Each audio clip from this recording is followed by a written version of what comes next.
पनगेश्वर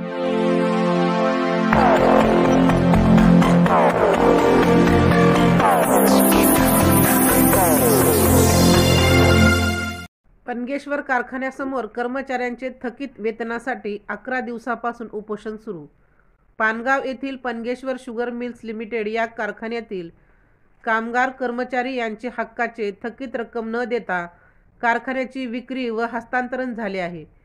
या विरोधात कारखान्याच्या मुख्य गेटवर कर्मचाऱ्यांनी बुधवारी 13 तारखेपासून साखळी उपोषण सुरू केले आहे।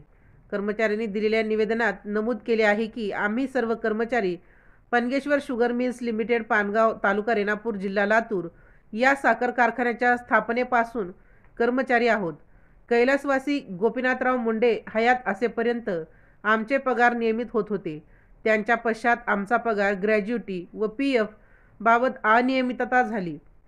तसेच सदर कारखान्याकडे आमचे हक्काचे 3 वर्षाची पगार ग्रॅज्युटी, कर्मचारी भविष्य निर्वाह निधी, PF येणे बाकी आहे।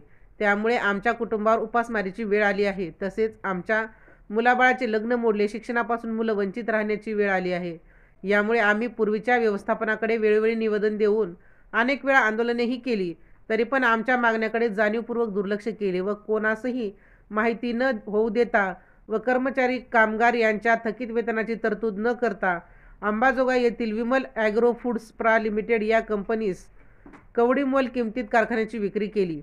हे आम्हा सर्व कर्मचाऱ्यांना कळाल्यास आम्ही 14/5/2025 रोजी कारखाना मुख्य गेटसमोर साखळी उपोषण सुरू असताना दिनांक 29/5/2025 रोजी Vimal agro foods private limited ही कंपनी कारखान्याचा ताबा घेण्यास आली असता त्यांनी आमच्या सर्व कर्मचाऱ्यांशी चर्चा करत मागील थकीत देऊन तुम्हा सर्व कर्मचाऱ्यांना कामावर घेण्याचे आश्वासन देऊन उपोषण सोडवले। यानंतर विमल ॲग्रो कंपनीच्या व्यवस्थापनाने दिलेले आश्वासन अद्याप पाळले नसून आंदोलन केले तरी आमच्या मागणीचे निवेदन सर्व व्यवस्थापक घेण्यास तयार नाहीत।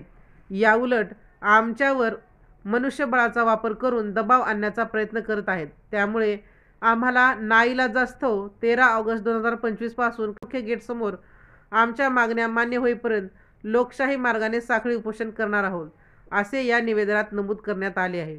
राजमंत्र न्यूजसाठी सुधाकर फुले, लातूर।